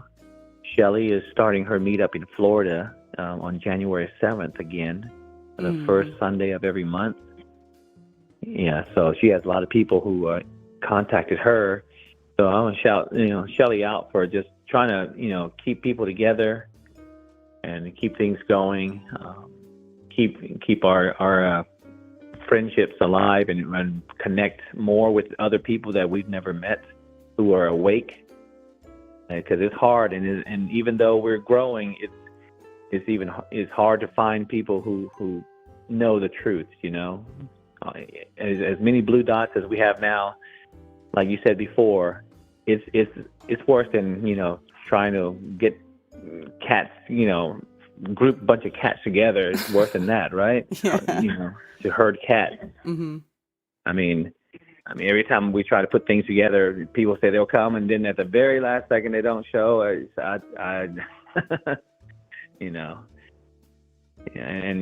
we haven't met those people yet. Mm-hmm. We'd love to meet them, or meet them again at least, right? Right. If someone takes the time to put up a meetup, you should do your best to make it. But like I said, I'm saying this now. I've been saying this forever. Because one day, we're not going to be here to do that, or we're just going to give up too, and just fall off, and you'll never get a chance to meet any of us. The only thing you're going to hear is, oh, that person was a shill, he's a gatekeeper, or he's whatever, people like to talk, and all these internet people that keep talking and keep division going. Hey, just stay keyboard warriors, guys. We don't need to see you.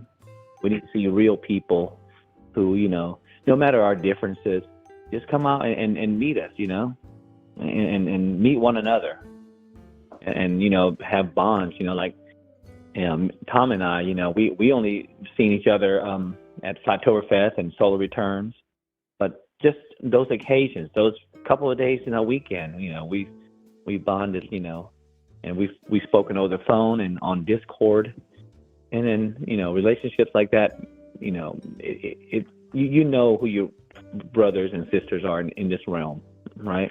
Mm-hmm. But enough rambling, Karen. I just want to say a little farewell to my brother Tom. All right, and then thanks for all you do, Karen. I'll talk to you soon, okay? All right, thanks, Law. Okay, love you. All right, later. Love you too. Bye.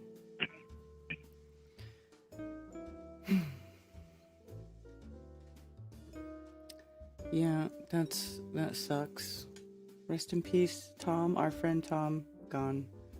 That is depressing. I'm sorry.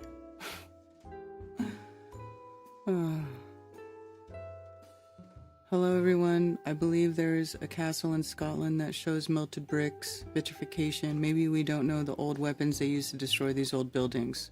Okay, well, which castle in Scotland shows vitrification? I'll look at it right now. Who is the guy that passed? It's this guy, Tom Dyson. He had been to some of the events. He's from Knoxville.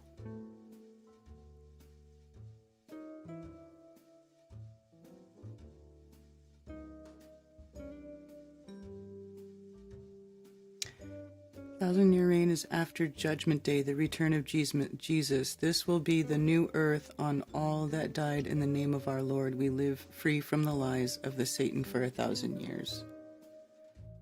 On the return of Jesus. So, didn't he already come back, or is he supposed to come back again? See, I haven't read the whole Bible yet, and I didn't go to church for a long time, so it might sound like I know everybody's supposed to be waiting for Jesus to come back, but I don't know the exact, the order of things. This is to be the best of my understanding. Huh. Well, Thunder Chicken says, I've never heard or seen someone take as much cannabis oil as Tom. You could take 2 grams and still not feel it. Cannabis is a powerful herb, but still can't fix everything. Yeah. Rose can hit that cannabis oil, too, pretty hard. Just saying.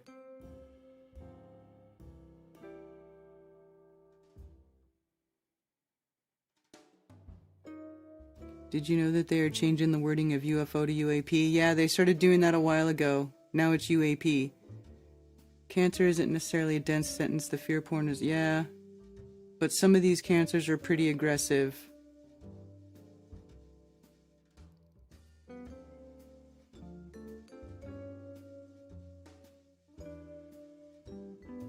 Coming back in 2024. Oh, that's hilarious. You're funny. I know I don't need to go to church. Church creeped me out. For me, the church is the woods. Thank you for calling Coffee Talk. You're on with Karen B. Oh, hello, Queen P. You're so cool. First of all, if anyone ever says you are a witch, you say, what kind of witch? And you say, I'm a sandwich in between the bread, the Luciferians and Christians. They have me in with all their beliefs, and they don't know who I am. I'm just a sandwich. Anyway, so first of all, I want to make a comment on the depopulation. Okay, so all those people who think that depopulation is a solution ought to go to Canada and get made. The medical assistance in dying. Oh, God. All those people who... Okay, it's for the greater good. Right. And then third of all, I'm from the same stomping grounds as you are, Sacramento.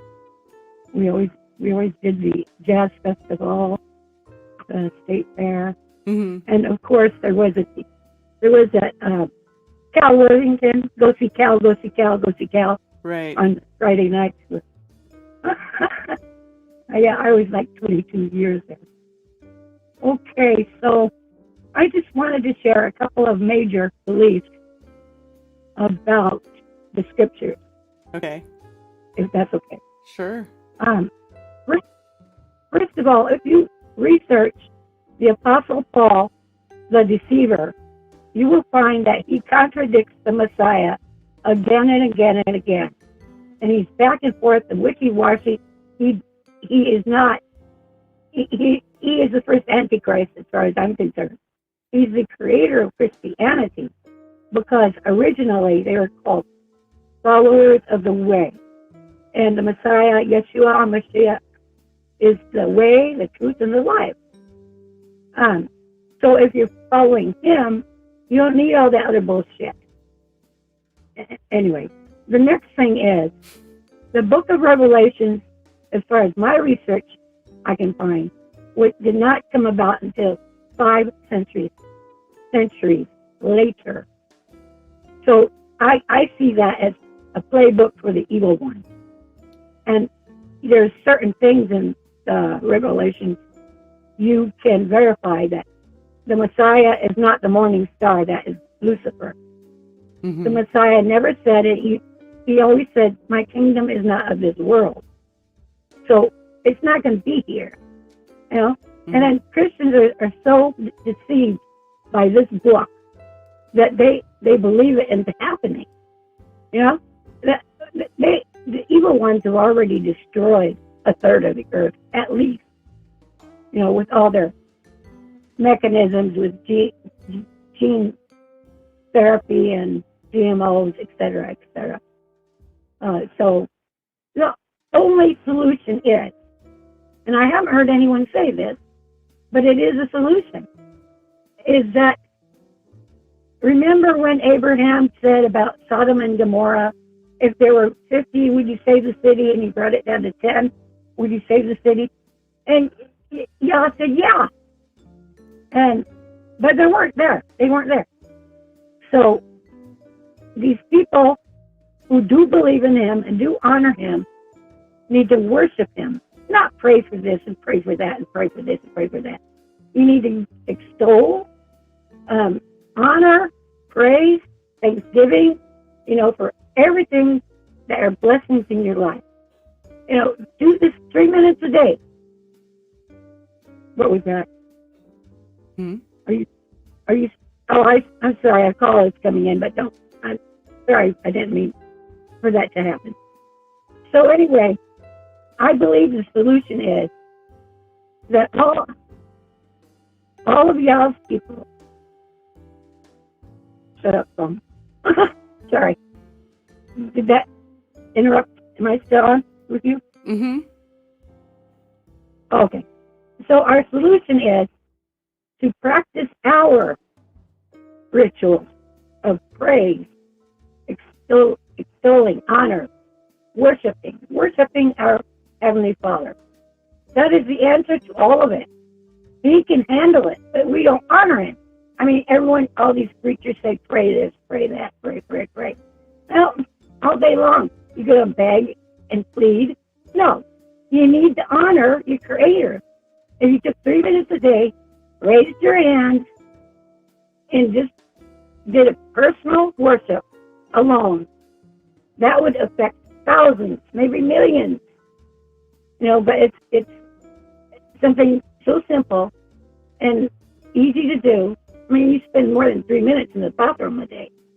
So why couldn't you just honor him? You know, but we don't. So that's the solution, not my solution.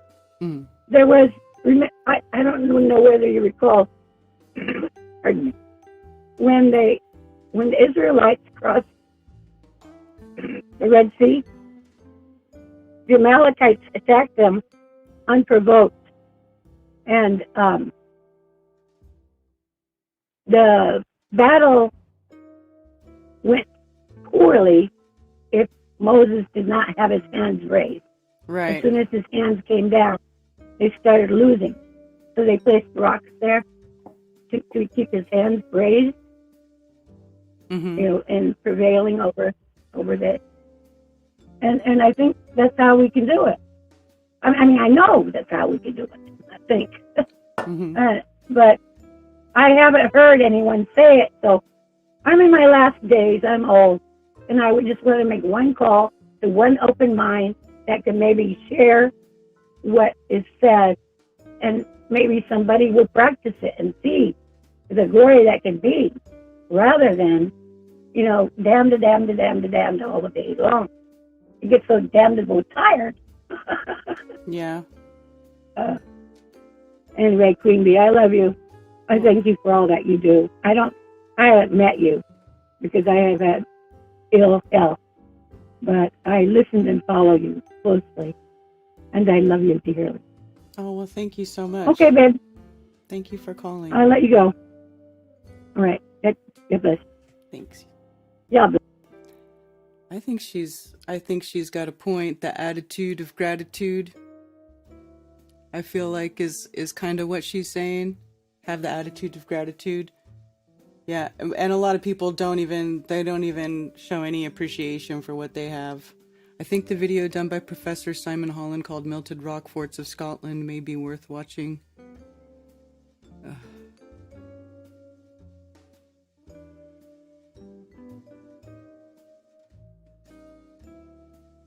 Religion gives away your inner power of knowing self through nature's message.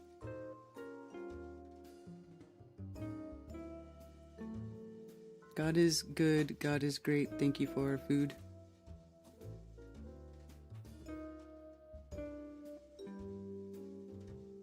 Hold on one sec, please. I'll be right back.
All right.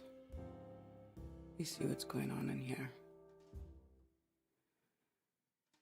The kingdom is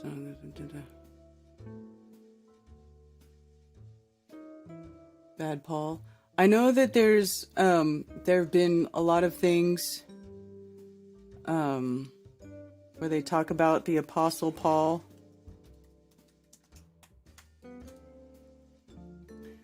Because St. Paul, Christian apostle, spread the teaching of Jesus in the first century world.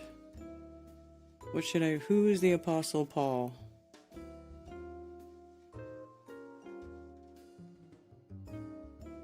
Paul started more than a dozen churches, traditionally considered the author of 13 books of the Bible, more than any other biblical writer. For this reason, St. Paul is often considered one of the most influential people in history. Is this the one? No, or is it... Well, there was one where the guy betrays Jesus and then everybody says, don't go down that road, blah, blah, blah. Is it John? I don't know. See, I am not a biblical scholar by any means.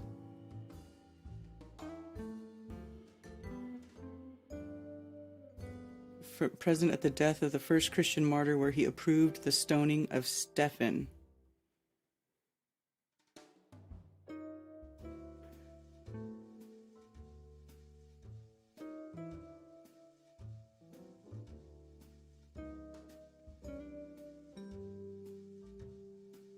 Jewish heritage, persecutor of Christians. As a Pharisee, Paul hated Christians. When Stephen was stoned to death, Paul watched and approved, and later he set out to imprison Christians. Apostle to the Gentiles. After his encounter with Jesus, Paul made it his life's mission to bring the gospel beyond Jewish communities.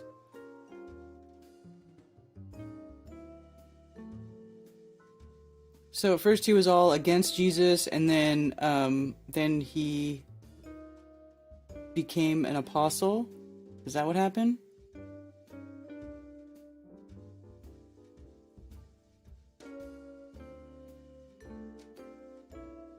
But pirates.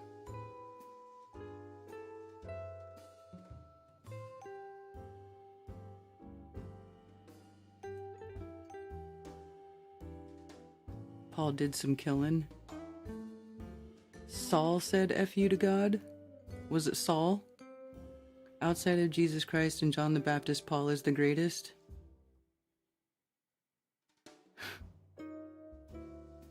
Huh.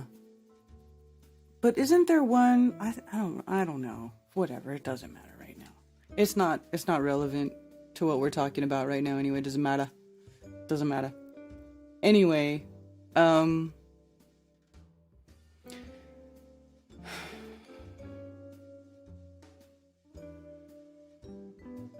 yeah, see, I'm gonna have to go back in Revelation of Yeshua Messiah, which Elohim gave him to show his servants what has to take place with speed, and he signified it by sending his messenger to his servant Yohanan. Blessed is he who reads and those who hear the words of this prophecy, and guard it is written in it, for the time is near. So this is the prophecy, the whole thing.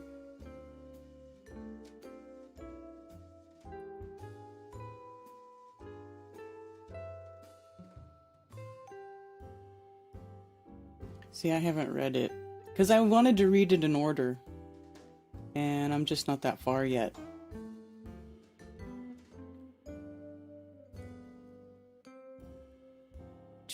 Saul was against Christians until God came to him. After that, Saul became Paul. They are the same person. Oh, Saul was Paul.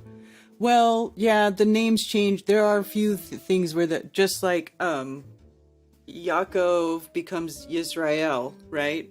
So their names change for some people in scripture, which is weird. And it does make it confusing. Judas was the one who betrayed JC. Yeah, but that's not who I'm talking about, though. It was something else.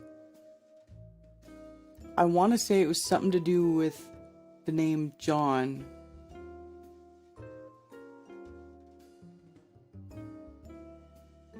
Before Flat Earth, I never knew or believed any of it. Yeah.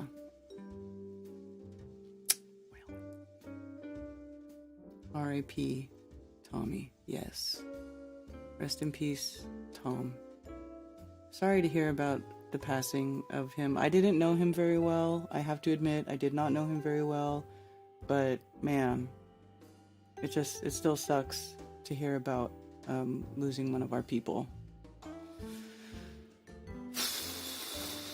And, you know, just keep his family in your thoughts and prayers, because now they have to get on without him, and that's going to be the hardest part. John the Baptist? Maybe.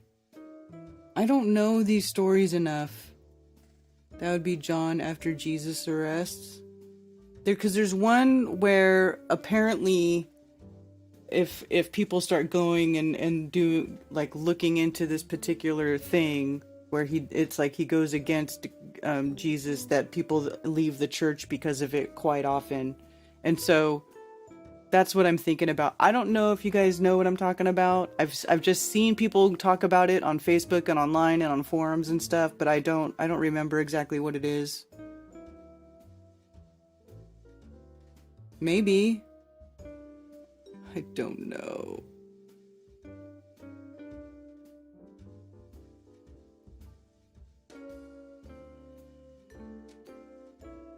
John was the dude.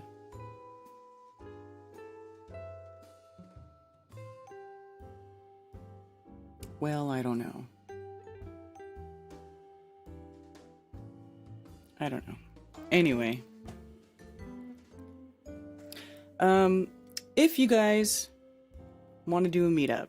Now, I know it's kind of cold and the weather kind of sucks right now, but I just want to put it out there and remind everybody that if you want to plan a meetup, a flat earth meetup, and meet up with other flat earthers, you can send me an email, KarenBFE@protonmail.com or flatearthfestivals@protonmail.com. On my website, there is a contact Karen B. There's a little email address. You can click that link and email me all of the details of your meetup, when, where, what date, date and time. And it's helpful to have a contact email at the very least, contact email or phone number for people who want, because there are some people, like if it's their first time going to a meetup, they want to talk to you first. Some people are like that. So if you're organizing a meetup, you can email me. You can also email Mark Sargent, msargent23 at comcast.net. I always have to check and make sure that's the right email address. Yeah, msargent23 at comcast.net is Mark Sargent's email. And if you email him and me, we can help get the word out about your meetup and help get some people at your meetup so you can make friends with flat earthers in your area and start building up a little circle of flat earth friends. It is the best thing that you can possibly do. I'm telling you, we have been doing that over here in the Carolinas for quite some years now, and we have a great group here. It's wonderful. So we would like to encourage you to do that, and we'll help you build that up. So if you email me, you can also get here to all of my links to all of my socials, my pages, and also the Telegram group, the Flat Earth Rebellion, which is a group in Telegram where you can go in and talk to people, share links, get links, blah, blah, blah, whatever. And then, of course, the website, flatearthfestivals.com. Under Flat Earth Friendly Meetups, you will find the most recent stuff. Right now, only showing up in here are the monthly meetups. There's a Fort Collins monthly meetup. I do believe that one is still going. There's the Shaking Hands with Strangers, which is a monthly meetup in Minnesota. Now, Shelly Oler just announced, like Law said, that she will be restarting this one, which is the Castaway Point Park meetup, first Sunday of every month, starting at 2 o'clock at Palm Bay, Florida. And then, of course, there is a monthly meetup in St. George, Utah, that is organized by Kyle Adams of, he's the guy he's on Globebusters Tech. Kyle does this monthly meetup. He has a way for you to contact him. He's got a phone number, and they meet at this ice cream place here in St. George, Utah, monthly meetup. So that's a good place for you guys if you're in that area. So like I said, if you guys want to start doing monthly meetups, if you want to do a one-off meetup, let me know. I will post it here, and we will announce it on Strange World in the first segment on Tuesday evenings when me and Mark do the show. Moving right along.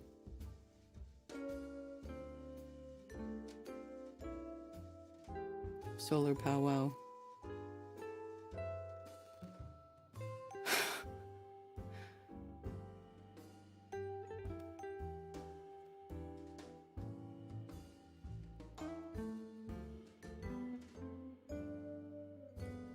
not all believe, and that is not for me to judge. My cows.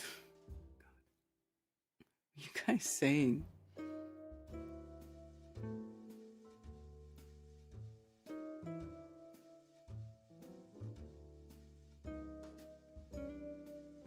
Hope it won't be Julu one. All right, you guys. I think I'm gonna wrap it up because my daughter is not feeling well, and I'm gonna go make sure she's okay and get her feeling better. And let me just remind you all, if you're able to donate to my Ko-Fi link, I am trying to raise funds for my new endeavor, which is to make high-end, beautiful, high-quality flat Earth films by and for flat Earth. And I'm almost ready to start. I got my handle of this beast of a camera. There's no lens. This is without the lens. So I'm gonna get my tripod soon, my extra batteries, and I'll be ready to go. I will be ready to start, and I am going to start. So if anybody wants to help out in me making these productions, you can donate to me at my Ko-Fi link. And I do appreciate every little bit, even if it's just $1 or $2 or $5, whatever. I want to make beautiful flat Earth films for you guys. Dulu one, you guys are crazy. You are being silly. I believe the Earth to be flat because that is what the world teaches us. It is written. I agree. Yeah.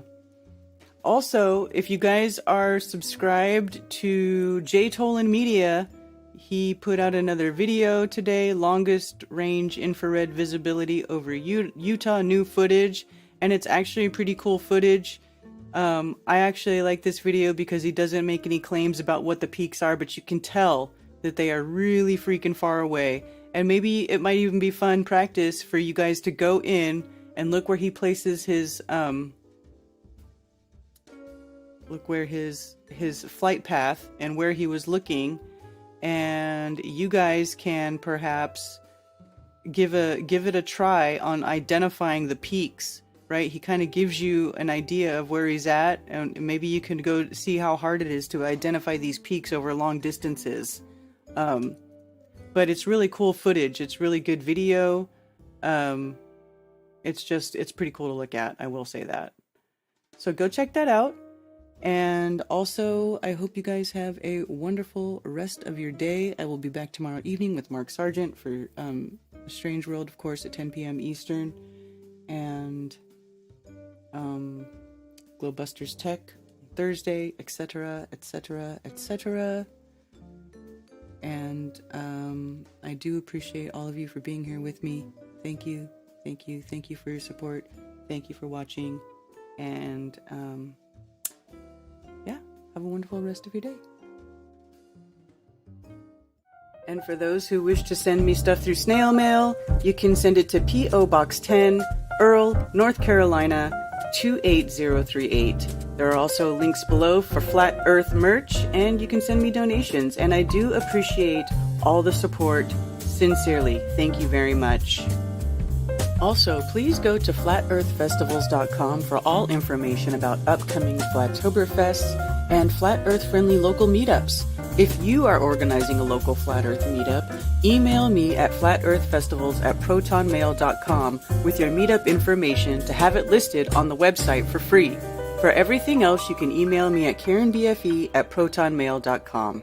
Thank you for being here.